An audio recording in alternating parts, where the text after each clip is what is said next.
อาหารเสริมพัฒนาไซ 5K มีส่วนผสมของสมุนไพรหลายชนิดเฮ็ดลินจือแดงควบคุมระบบความดันของเลือดให้ปกติลดคอเลสเตอรอลปรับไขมันในห่างกายให้ปกติกระตุ้นการเฮ็ดเบี้ยของเม็ดเลือดขาว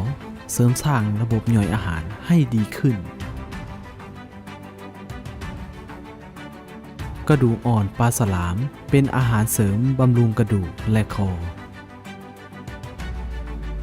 ส่วนผสมอบเชยดอกคำฝอยช่วยปกป้องหัวใจลดไขมันในเลือดขีมินช่วยรักษาบาดแผลในกระเพาะลำไส้รักษาโรคกระเพาะน้ำหมากเบอร์รี่วิตามินซีหลายกว่าหมากเกี้ยง500เท่ามีสารซีแซนที่สูงเท่า162 กรัมทับห้อยช่วยให้น้ำตาลในเลือดและอินซูลินสภาวะสมดุลช่วยปรับความดันของเลือดลดน้ำตาลช่วยฟื้นฟู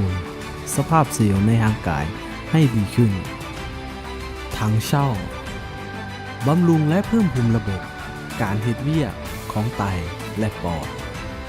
บรรเทาโรคความดันเลือดสูงหลอดเลือดอุดตันในสมองและหัวใจตั้งกุยบรรเทาอาการปวดเมื่อยบำรุงสมองบำรุงตับและต่อมน้ำเหลืองหมากใต้ใบบำรุงตับลดอาการตับอักเสบสร้างความสมดุลของไขมันในตับหมากมังคุดช่วยเสริมสร้างระบบคุ้มกันลดไขมันในเลือดในหัวใจรักษากระเพาะลำไส้ได้ดี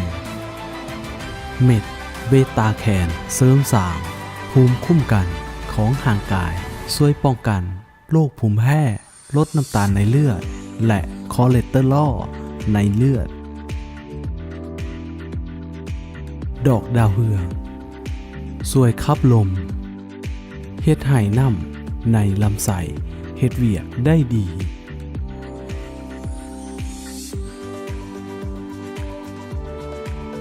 อาหารเสริมพัฒนาไซ 5K